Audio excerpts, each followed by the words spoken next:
people join companies and they leave managers. What really drives my satisfaction in my position is my immediate boss. And that is a huge determinant of whether somebody stays long-term in a position and how happy and engaged they are. I think because a lot of leaders, they don't do the best job of actually trusting and empowering the talent that they actually hired.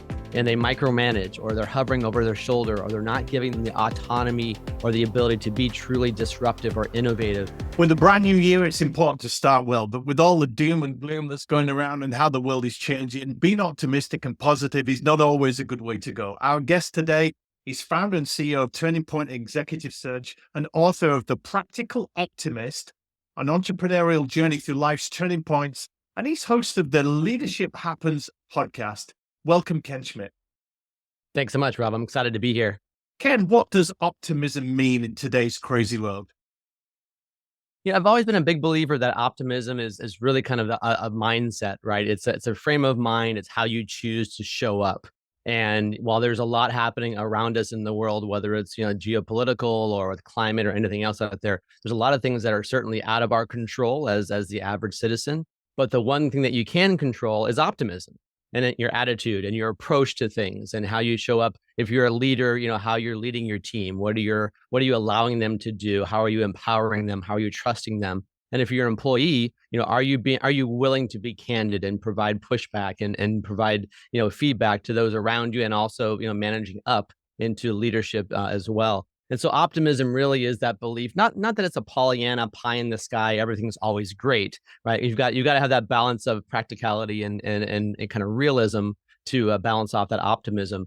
But just the belief that we can make a difference, a belief that we want to make a difference, and that we can just trust other people and really take the time to engage and understand and learn what their perspective is. In my mind, that's optimistic. That's a belief that things can and will get better.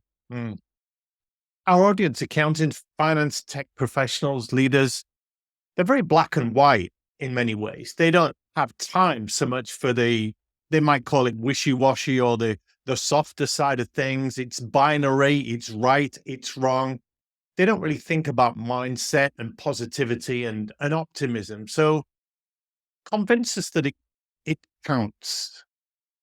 Sure. Well, I think, whether you are, a believer in data, whether you're a believer in more anecdotal evidence, or whether you just kind of believe in a greater universal purpose, no matter what it is, there is data, there's research, there's information out there to really prove the case that being more optimistic, being more engaged and more positive creates a better work experience for you. So if you are black and white in terms of how you think of things.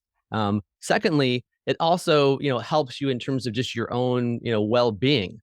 Your mental mindset or state of mind, your physicality, how you're doing, aches and pains and all these things that creep into our lives as we get into our older years. I'm in my early 50s now, or I guess technically mid 50s because I'm 53. But having a more positive mindset really does support that. And so even if you are in more of a binary mindset where you think things are either one way or the other, you can look to a lot of different research and data out there over the last several decades that proves that if you are more optimistic, more positive person in general, then you will have a better life no matter what your career happens to be, even if you're in a more technical or accounting and finance type position.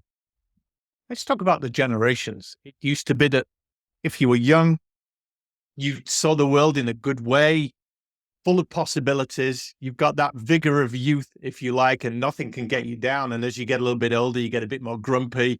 You see the world for what it is. You start to bitch and moan and whine, and nothing's as good as it used to be.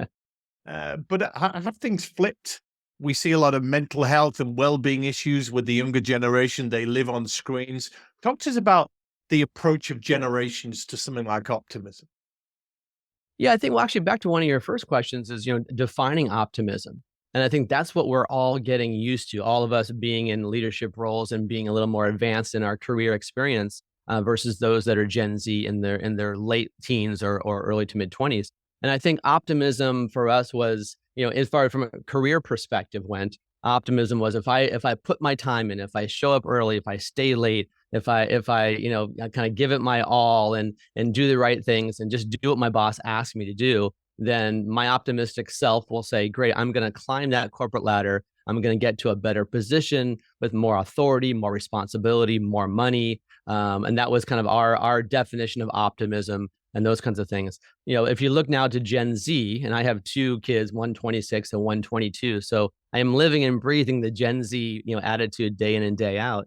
It's different. Their definition of optimism is less around, I am living to work, where everything is about work, and it's more like I'm working to live, right? I'm getting a paycheck for a reason, and so their optimism is defined by transparency and clarity and expectations that are in line with what they want to do with their lives. So optimism for them is the ability to talk about their mental health. How are they doing? Their unwillingness to work 60, 70 hours a week because they want to go on with their, get on with their personal lives outside of the 9 to 5.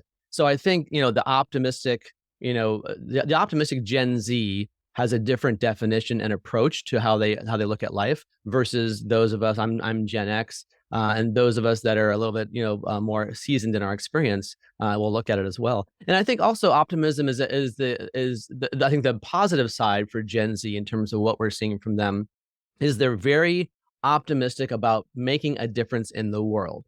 They truly believe that, hey, things need to change, whether it's in politics, whether it's in climate, whether it's in just respecting the opposite political party, no matter where you are in the world.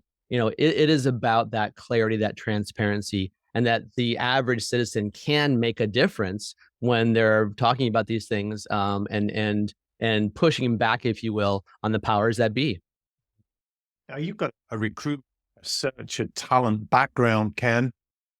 What stops bosses from keeping talent? People leave a bad boss, don't they? They won't tolerate it anymore. Right, exactly. Yeah, I've been recruiting now for 26 years. My company is almost 17 years old, so quite a bit of experience to your point. And during all those, almost 3 decades now, the mantra that we have in recruiting has not changed, which is people join companies and they leave managers, which means you're going into a company expecting a certain culture, a certain way of operating, a certain, optimism, if you will, a certain, goal and focus. And then you realize, okay, really, I'm exposed to that to a certain extent, but what really drives my satisfaction in my position is my immediate boss, or maybe my boss's boss as well, depending upon the size of the company. And that is a huge determinant of whether somebody stays long term in a position and how happy and engaged they are. I mean, Gallup does their global survey every single year about employee engagement. And it's really kind of crazy that it's hovered around the same number for so many years. Right around 24 to 28% of people say they are truly engaged at work, right? And I think because a lot of leaders don't do a great job they do a good job of recruiting talent, they don't do the best job of actually trusting and empowering the talent that they actually hired. And they micromanage, or they're hovering over their shoulder, or they're not giving them the autonomy or the ability to be truly disruptive or innovative, or companies are very top down when the reality is most of the best ideas out there come from the bottom up. Yeah. But if you're a leader that is it's on top of your team all the time and not giving them that space and that breathing room, you're going to squash any desire or potential for innovation. In a professional firm or any company, if you're hiring, what kind of things should you be doing and saying to make people optimistic that they are a good fit for you and they should join? Yeah, I think a lot of it comes down to really just kind of transparency and really honesty. We have this expression that we call your employment brand. Every company has a brand in terms of what their product or service happens to be and how they are, perceived by their customer base. But a lot of companies don't spend nearly as much time focusing on their internal employment brand. What is it like to work at ABC company? Are we a pre-IPO, hard driving, metric driven, 60, 70 hour a week organization, but we're trying to drive to a certain point to go public, right? And so you kind of have that reality. Or are we more of a company where we're mature? We're gonna be growing every year, but maybe 2 or 3%, not the hockey stick kind of growth of a pre-IPO company. And you need to bring somebody in who's more mature, who's more seasoned, and even if they are more junior, somebody who is comfortable and effective in an environment, in a culture where policies and procedures are all buttoned up. there's not a lot of room for creativity in some organizations. So it's step one is understanding and owning that employment brand. What kind of an organization are you? Step two is then translating that into your job descriptions, how you hire, where you hire from. And step three is being very transparent and making sure that who you do hire is aligned with the things that we talked about. If you are that hard driving 60 plus hour a week company that is really go, go, go, trying to go out there and plant your flag everywhere, and it's a market grab kind of organization, you probably don't want to hire a brand new parent who wants to have time at home with their new child and is going to need flexibility for doctor's appointments and those kinds of things. It's not a right or a wrong or a judgment call. It's just a willingness to align your culture and your organization's kind of process with the types of people that you hire. And if you don't do that, then you're going to end up hiring the wrong kind of person, or you're going to be telling your new hire that you're one type of company when the reality is you're not. Then there's going to be a very quick misalignment, and that employee is going to be very unhappy very quickly. Yeah. You deal with professional service firms. You know what it's like in accounting firms. The traditional model is you join us young, you work 10, 15, 20 years. We chain you to a desk in a dark room, running spreadsheets and crunching the numbers. You might make partner. If you do make partner, we might invite you to contribute a few $100,000 to our equity pot. That's not reason for people joining to be optimistic in a career choice, is it, Ken? No, you're exactly right. And that's an example also of leadership. The people that are in leadership positions really have to change their mentality and their expectation, whether it's an engineering firm, an accounting firm, a law firm. That model that you just described, Rob, I mean, it's decades old, as we all know. I've been recruiting for a long time. I started my recruiting career in accounting and finance exclusively, bringing people out of Big Four. Back then it was Big Eight, right? And doing that and bringing them into either mid-tier firms or local firms, or moving them from the agency side, the firm side, to client side. And it was very different back then. People were very excited about getting that new job, that first job coming out of the CPA firm, and were willing to do what I mentioned before about climbing that corporate ladder and putting their hours in. Fast forward to today, and it's very, very different. Their expectation is different, and their desire to do that is very different also. So leaders, the current partners and managing directors of these firms, have got to change what they're doing to incentivize these folks coming out of school to go into their firm. There's a lot of talk lately in the U.S., especially where I'm based, around the lack of lack of accounting and finance majors going into college and university, because you have to do 6 years of schooling. Then, like you said, you have to go in and do a lot of grunt work early on. And with the amount of student debt that you have coming out compared to the average salary coming out of school, the ROI is not necessarily there. It takes such a long time to make enough money to have it kind of justify the number of years and low salary that you start off with, that there's a drought out there in terms of good, strong accounting and finance talent. And so that's going to have to change. So I've been seeing a lot more conversation out there, and reading more articles about these professional service firms that are looking for people with different kinds of degrees, not just accounting, but engineering or business or economics, or even poli-sci and communications, looking for this kind of talent in a different talent pool than what they've been used to for all those years. And it's going to require that kind of new thinking to really bring up the new generation of talent through that system. Is optimism coachable, Ken? Some people seem to have a set personality. It's the way they were born or brought up. Can you mentor somebody to be optimistic? I think so. I think you certainly have a proclivity to be one way or the other, definitely, but it can Glass be half full, tweaked. glass half empty, right? Right, exactly. But it also depends a lot on your environment, right? I mean, you look at folks that are alcoholics, right? They do have a gene, a very specific part of their DNA that says they are more likely to become an alcoholic, right? Or a child of an alcoholic, let's say. But it doesn't mean that they are guaranteed to have that be their lot in life. It depends upon the environment and what they're exposed to. That will or will not trigger that alcoholism, if you will, or that addictive behavior. And I think optimism is in everyone to some extent, but it's how you nurture and focus that.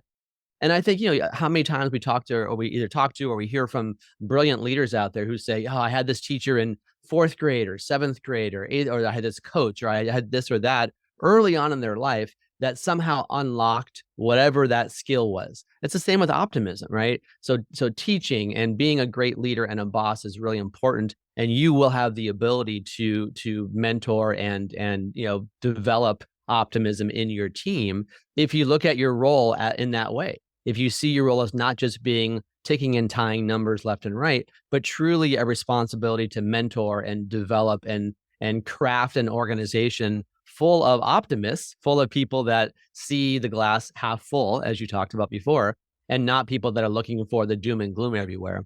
One of the arguments pessimists make is if they are pessimistic, they're never disappointed because their expectations are always so low and bad things are going to happen. But even in the Bible, it says when you have trials, not if you have trials. And we're all going to get disappointments. So where does the optimist have the advantage?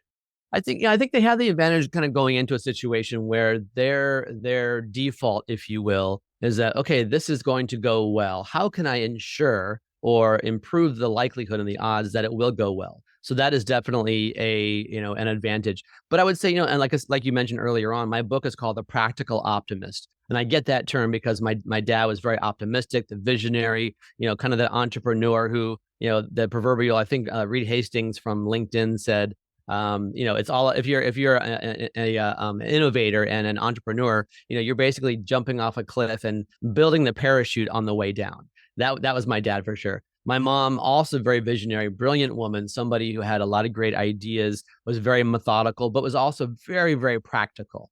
And so her practicality grounded my dad's optimism and vice versa. And so you do have to have both for sure. If you're too optimistic, right, and you are just looking at everything that you do with rose-colored glasses, then you're going to make some very big bets and take some very big risks that are not going to pay off. And if you're too practical, on the flip side, you're not going to take very many risks at all. You're gonna get people to approve whatever you're asking for, new budget, headcount, whatever it is, because you're not really pushing the envelope. You're asking for the bare minimum, and you're going to really squash that innovation and creativity if you're overly focused and committed to the practical side. So I think both sides, the pessimist and the optimist, have a bit of an advantage so long as they are balancing their natural default mode with the other side. So they see the opportunity, they see the chance to make things better. And they also understand how somebody else on their team might have the opposite default than what they have. And having that balance and that yin and yang, so to speak, creates the best organizations and the best possible outcomes. Do you have any tips for dealing with failure, setback, the things that would damage optimism? Yeah, I think it's kind of cliche, but it's really important in my experience over my many years of running a business and being in recruiting to take stock of what went wrong and to really be willing to have that transparent, very honest conversation with yourself. Okay, in this situation, what could I have done differently? And there are times where you do everything right and you follow the protocol, the process, whatever it might be, and for whatever reason, for factors out of your control, it just doesn't go well. It goes sideways. It's going to happen. But even in those situations, you can take a step back, take some time to, don't just move on to the next thing, the next decision, but take some time, as they say, as Gen Z says, right? Kind of take a moment, take a minute, and just look at what happened, good or bad, what happened, and what could I have done differently? What will I do differently next time around? I'm really big about transparency, and so when I've made mistakes running my business with a decision or taking on a client that I shouldn't have, or pushing too hard on increasing fees or whatever it may have been, I'm very transparent with myself, but also with my team. I want my team to feel comfortable with any mistakes that they make. I don't want them to be hiding mistakes and have it wind up be a much bigger issue later on because they were too afraid to bring it to my attention. So that transparency with yourself and with your team goes a very, very long way. And I want to normalize the fact that we all make mistakes. I don't care what your title is. I don't care what your bank account looks like. I don't care how nice your car is. We are all making mistakes. I guarantee it 100%. But what I can't guarantee is that everybody's going to be willing to really take stock of that mistake and figure out what to do next time around. So to your question about some tips, I'm very big as far as journaling, and I do a lot of journaling on a daily basis as a business owner, as a husband, as a father, as a leader, as a manager of my team, things that I did well and things that I didn't do well. And again, trying to learn from that. And for me, I recall things and remember things much better if I write them down. And I also get a chance to process them as I am writing them down. And so I have that journal book that I write in almost every day. And it really helps me to kind of see have more visibility, if you will, into what went wrong and where I maybe I leaned too much on my optimistic side. And I thought, and I kind of ignored some of the red flags along the way, not realizing that it would eventually kind of blow up at the end. And so it helps me to understand what to look at more closely the next time around. Mm. Are optimists happier? I think you ask people in life what they want, and they say, I just want to be happy. Right. Is there a link? Yeah, I think that's a great question. How long is this podcast? There's I mean, you look at, for example, they on a global basis, there's a lot of conversation about a living wage and what should that look like. And there's been a lot of research done, and all the things that I've seen come back with pretty much the same basic number every year. A basic income, if you will, of about $75,000 to $78,000 is really that threshold of happiness. People don't get any happier beyond that, right? In general, not for every individual, but in general, beyond that $78,000 a year US, that is the number that where people are happy. So then the question becomes, well, then why do people need to make millions, in some cases billions of dollars? Is that really increasing their happiness? And it certainly increases conveniences without question.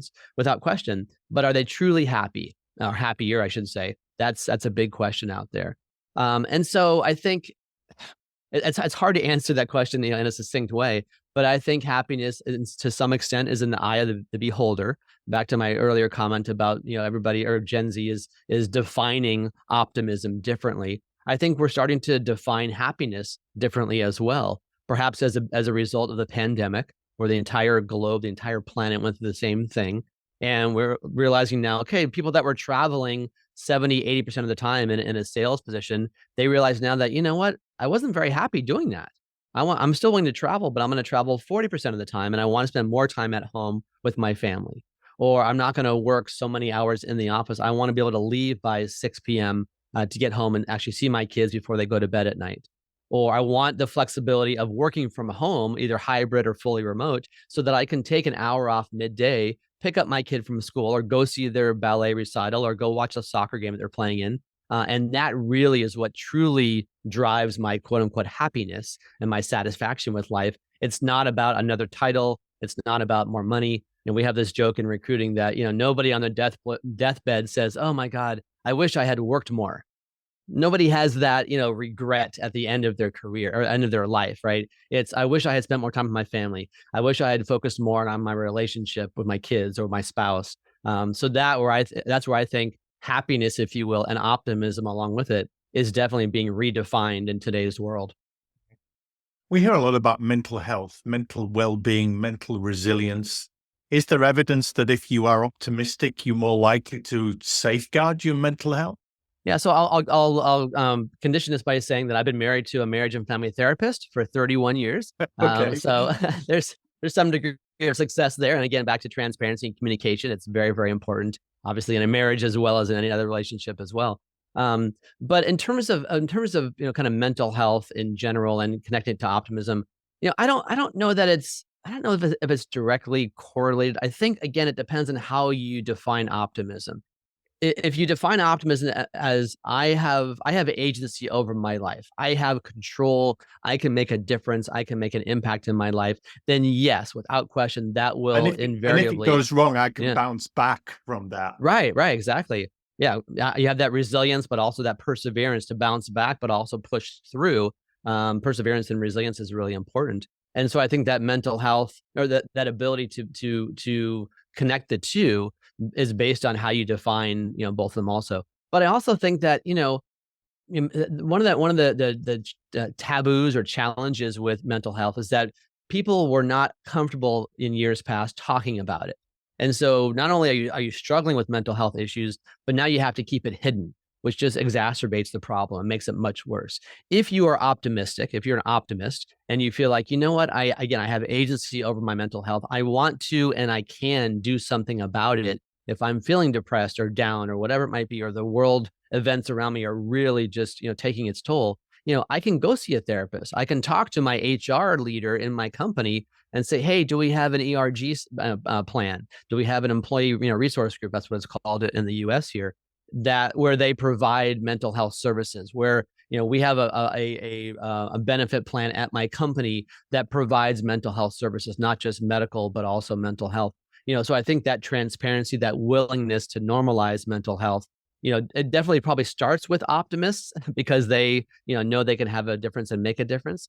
But it's equally as important and impactful for pessimists as it is for optimists, and being able to understand that and realize that you can make a difference, that you don't have to feel this depressed every single day. And it's not normal, quote unquote, normal to feel that way. And there are folks out there that can help you with that. So that mental health, again, awareness and transparency is controllable. And optimists have, I think, a better willingness to look at that. I will also say the flip side and kind of the potential negative of being an optimist as it relates to mental health is that you are so focused on I have control over my life. I know I can, if I'm going to get to a certain point in my career, it's up to me, not anybody else. The negative side of that is that if you're too optimistic and you think, wow, I'm feeling really, really depressed, but I'm sure I can push through. But 1 month, 2 months, 3 months goes by and you're still feeling that way, and you're still trying to handle it all on your own and take it on your own shoulders, then that optimism can actually be a bit of a negative, if you will. And really it will take away from the opportunity for you to rely on somebody else to help you out and to provide that support that you need to pull you out of that depression or anxiety, whatever it may be. Would you recommend we turn off the news and come off social because there's so much doom and gloom there, or so many people living better lives with you that are better looking, wearing better clothes, driving bigger cars? That's a grind. It really is. It is. I mean, you've hit the nail on the head. I've had a discussion with over the last couple of weeks with some friends of mine about, just hypothesizing what would happen if all social media just for whatever reason shut off one day. And what would we all do? We would certainly all freak out initially, but chances are pretty good within a week or two, we would all adjust and we would go back to having live conversations. And what about your friend group and your peer group is what you see and hear physically around you versus comparing yourself to somebody in your age group halfway around the world and seeing them supposedly wake up in the morning and looking perfect, and just so they can post on their social media account, and feeling like, oh my gosh, I never look that good, I never sound that good, I'm not that funny, whatever it is. So yeah, I agree. I am not a big believer in social media. This is my personal opinion. I'm not on Facebook. I'm on LinkedIn, which is the professional social network out there, but it's not the same as Facebook at all. I am on Instagram, but I choose on my Instagram account to follow things that make me feel good. If I want to go get the news, I can get it from a gazillion different resources, and I want to stay informed, certainly, but I don't want to be inundated day in and day out, actually minute after minute, with so many posts around all the problems in the world or these other people that look better or feel better. I want to see people dance. I want to see families with their kids together. I want to see, great decorations and displays on people's houses for Christmas and the holidays. I want to see, video of military coming home to their family, having not seen them because they were on deployment for 6 months. Those are the things that make you feel good. And literally that dopamine and that, all the things that you need chemically in your system to make you feel good, that's all triggered by that. Whereas the opposite is triggered if you're watching another, volcano eruption, or you're watching another political fight, or somebody who's putting out a menorah in Poland with a fire extinguisher, which just happened recently, as we all know. All these things, you think it gets to you. Every one of those negative data points that affects your psyche, and that really has an impact on your optimism or your ability to feel optimistic if it feels like everything around you is doom and gloom. So yes, if I had it my way, I would say let's do away with social media and let's go back to the good old days of focusing on one-on-one conversations and relationships, and that's the most important thing in life. Yeah. Let's finish as the new year starts, Ken. It's the beginning of our year now. People start with good intentions, New Year's resolutions, a little bit of recalibration. But accounting types, they're risk averse by nature. They're not entrepreneurial as entrepreneurs are with their thinking. So baby steps, what 2 or 3 tips would you give our listeners to take some cautionary steps, if you like, into a more optimistic life? Yeah, I think one of the things, whether it's becoming more optimistic, whether it's dieting, whether it's career progression, a lot of people have those great goals in the beginning of the year because it's a natural kind of clean break, right, when the year is starting out. But it's also very daunting to think like I want to go from here to there, and the steps in between are so important. And if you don't reach that goal quickly, you think, oh, this is too hard, forget it, it's just too much. So to your point, I'll use the same phrase. It's all about baby steps. Don't look at it as this huge, giant, daunting task of getting to a better place, but instead it's doing little things along the way. So it could be things as small as changing up what you're following on Instagram. As I mentioned a few minutes ago, bringing more positive feeds or more positive posts into your feed. That's one small thing. Rather than saying, I'm going to lose 100 pounds, maybe you say, I'm going to lose 10 pounds in the first month of the year. Let's start with that. If it is a dieting kind of thing, or whether it's exercise, my goal is to go and run 1 hour a day, 7 days a week. If you're going from no exercise to that, that's a very big task. Take little baby steps. Go for a walk for 20 minutes, 5 times a week. Start with that. And then you can pick it up, start to jog a little bit. So take little baby steps that way also. In terms of on the professional side, same kind of thing. If you have a boss right now that is not optimistic and is not empowering and is not supporting you what you want to do, and your ultimate goal is to become a boss, to become a leader, but you're earlier in your career, take the small steps. Try to provide your leader with feedback and insight as to why you want to give more ideas, why you feel like you can make a bigger impact in the organization than you already are. Give them some reasons, baby steps, some reasons to allow for that. And if it's not working, then okay, my goal now is to change jobs. And maybe it's not going to be tomorrow, but I want to do the things that I need to do to change jobs. And along the way, those baby steps are learning new responsibilities, learning new tasks. Maybe you decide to do something on the side and you take some classes at a university or a college on the side. It's very easy to take online courses these days and expand your knowledge base. That's a baby step. Maybe it's finding an internship or some kind of an apprenticeship someplace else in your free time or on the weekends that exposes you to other types of work environments. And again, it helps you expand your skill set. Maybe you say, you know what, my goal for next year is to go out, and see my good friends, every single week for dinner. That's a pretty big ask of yourself if you haven't done that at all. So instead say, you know what, my goal for this next year, I want to have 3 to 4 dinners with my friends without kids, just adults having a conversation, right? And do that, 4 times a year. So once every 3 months. And you'll find that you probably do more than that, but with that more realistic baby step goal, that's much more doable. But also, again, it triggers that excitement and the energy and the adrenaline and the dopamine that you want because you've now accomplished something. You've checked that box. Your brain says, "I can do this. I set a goal and I met the goal. I'm very excited." So those little baby steps along the way are really important to getting to that big goal. Schmitt, for your inspiring lessons in practical optimism. We thank you. Thank you so much. Appreciate being here.